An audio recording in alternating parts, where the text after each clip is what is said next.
केदारनाथ विधायक शैला रानी रावत का निधन हो गया है। देर रात 10:30 बजे के करीब उनका देहांत हुआ है। लंबे समय से शैला रानी रावत बीमार चल रही थी, जिनका देहरादून के एम्स में इलाज चल रहा था और 3 दिनों से वेंटिलेटर पर थी शैला रानी रावत और 68 साल की उम्र में उन्होंने निधन पर प्रदेश के साथ ही शोक की लहर है। बीजेपी नेताओं ने शैला रानी रावत को श्रद्धांजलि दी है। भाजपा कार्यालय में सीएम पुष्कर सिंह धामी के साथ ही तमाम नेताओं ने उन्हें श्रद्धांजलि अर्पित की और इस मौके पर सीएम पुष्कर सिंह धामी ने कहा है कि क्षेत्र के लोगों के लिए शैला रानी रावत हमेशा संघर्ष करती नजर आई थी। इसके अलावा आपको बता दें कि कांग्रेस से उनका राजनीतिक सफर की शुरुआत हुई थी। 2016 में उन्होंने बीजेपी का दामन थाम लिया था और 2022 के विधानसभा चुनाव में शैला रानी रावत ने विधानसभा चुनाव लड़ा और उन्होंने जीत हासिल की थी। ये दुखद खबर आपको बताई जा रही है कि केदारनाथ विधायक शैला रानी रावत का आज निधन हो गया है। कल 10:30 बजे के करीब उनका देहांत हुआ और आज उन्हें श्रद्धांजलि दी गई है। बीजेपी कार्यालय में सीएम पुष्कर सिंह धामी के साथ ही उन्हें श्रद्धांजलि अर्पित की गई है।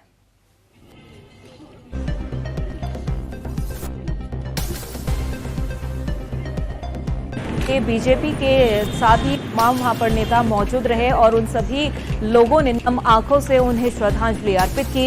इस मौके पर सीएम पुष्कर सिंह धामी ने यह भी कहा है कि क्षेत्र के लोगों के लिए वो हमेशा संघर्ष करते हुए नजर आए। उन्होंने हमेशा से लोगों के लिए और क्षेत्र के विकास की ही बातें की और उनके लिए और अपने क्षेत्र के लिए उनका जो राजनीतिक सफर था, उन्होंने हमेशा उस राजनीतिक सफर में सिर्फ विकास और क्षेत्र के लोगों के बारे में ही सोचा है।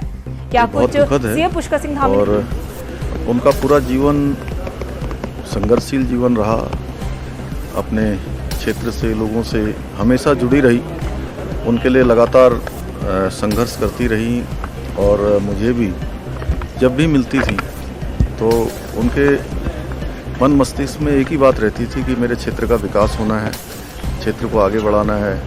हर बार छोटी छोटी बातों से अवगत कराने का काम करती थी, उनके हल के लिए प्रयास करती थी। उनका इस प्रकार से चले जाना हम सब लोगों के लिए, क्षेत्रवासियों के लिए, सबके लिए बहुत ही अपूर्णीय क्षति है और निश्चित रूप से इसकी भरपाई होना असंभव है, मुश्किल है, लेकिन भगवान को शायद यही मंजूर होगा। मैं भगवान से प्रार्थना करता हूँ कि भगवान अपने श्री चरणों में उनको स्थान दे और उनके परिवार के लोगों को, उनके क्षेत्र के लोगों को, उनके चाहने वालों को, सबको भगवान इस दुख की घड़ी में इस दुख को सहन करने की शक्ति प्रदान करें। और इस मुद्दे पर हमारे साथ जुड़ चुके हैं हमारे संवाददाता मनीष टंगवाल। मनीष, आपसे जानना चाहूंगी कि जिस तरह से प्रदेश ने, बीजेपी ने अपने एक विधायक को खोया है, तो किस तरह से ये जो क्षेत्र के लोग हैं उनका क्या कुछ कहना है, किस तरह से इस पूरे माहौल को देखा जा रहा है?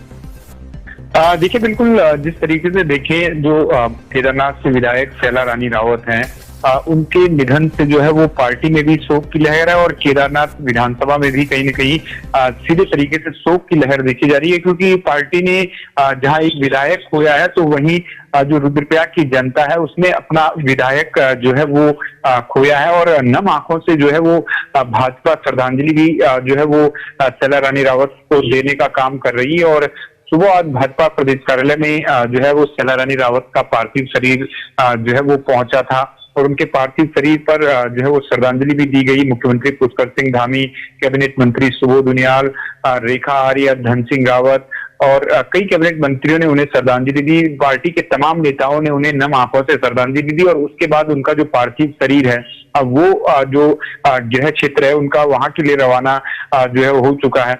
और सीधे तरीके से देखा जाए तो 4 बजे जो है वो भाजपा जिला कार्यालय रुद्रप्रयाग में श्रद्धांजलि एवं शोक सभा का जो रखी गई है रुद्रप्रयाग में, उनके पार्थिव शरीर जब पहुंचेगा शाम को 6 बजे अगस्त मुनि जो उनका आवास है वहां पर जो है उन्हें श्रद्धांजलि दिया जाएगी। शोक सभा का भी आयोजन वहां पर किया गया है और कल की बात करें तो कल उनका अंतिम संस्कार किया जाएगा अगस्त मुनि में।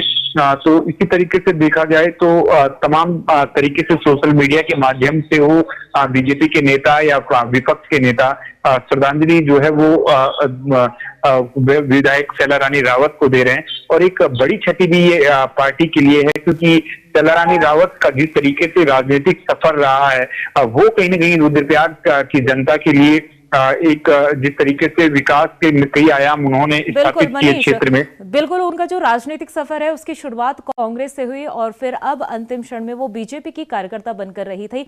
इस पर भी जरा विस्तार से जानकारी दीजिए कि किस तरह से उनकी शुरुआत हुई और कैसे वो बीजेपी में शामिल हुई। देखिए, बिल्कुल जिस तरीके से शैला रानी रावत का जो सफर रहा है वो ब्लॉक प्रमुख बनने से लेकर जिला पंचायत अध्यक्ष रुद्रप्रयाग तक जो है वो बनने का रहा। उसके बाद 2012 में जो पहली बार जो है शैला रानी रावत विधायक चुनकर आती हैं और सबसे बड़ी बात यह है कि जब उत्तराखंड में 2016 के समय एक बड़ी टूट कांग्रेस के भीतर देखने को मिली थी और 2012 में वो कांग्रेस के टिकट पर चुनाव जीतकर आई थी। हरक सिंह रावत समेत कई विधायकों ने जो है वो बगावत कर भाजपा का दामन थामा था। तो शैला रानी रावत भी उन विधायकों में शामिल थी जिन्होंने कांग्रेस छोड़कर भाजपा में शामिल हुई और अपनी विधायकी भी जो है वो उस समय खो दी थी। और 2017 के विधानसभा चुनाव में पार्टी ने उन्हें फिर से जो है वो बीजेपी ने उन्हें जो है उम्मीदवार बनाया था, बीजेपी से उम्मीदवार बने थे। हालांकि 17 का चुनाव वो मनोज रावत से हार गई थी और फिर भारतीय जनता पार्टी ने जो बगावत उन्होंने 16 में की थी उसका देखते हुए फिर से 2022 में जो है वो चुनाव में टिकट दिया विधानसभा का और 2022 में भी वो जो है वो चुनाव जीतकर आए।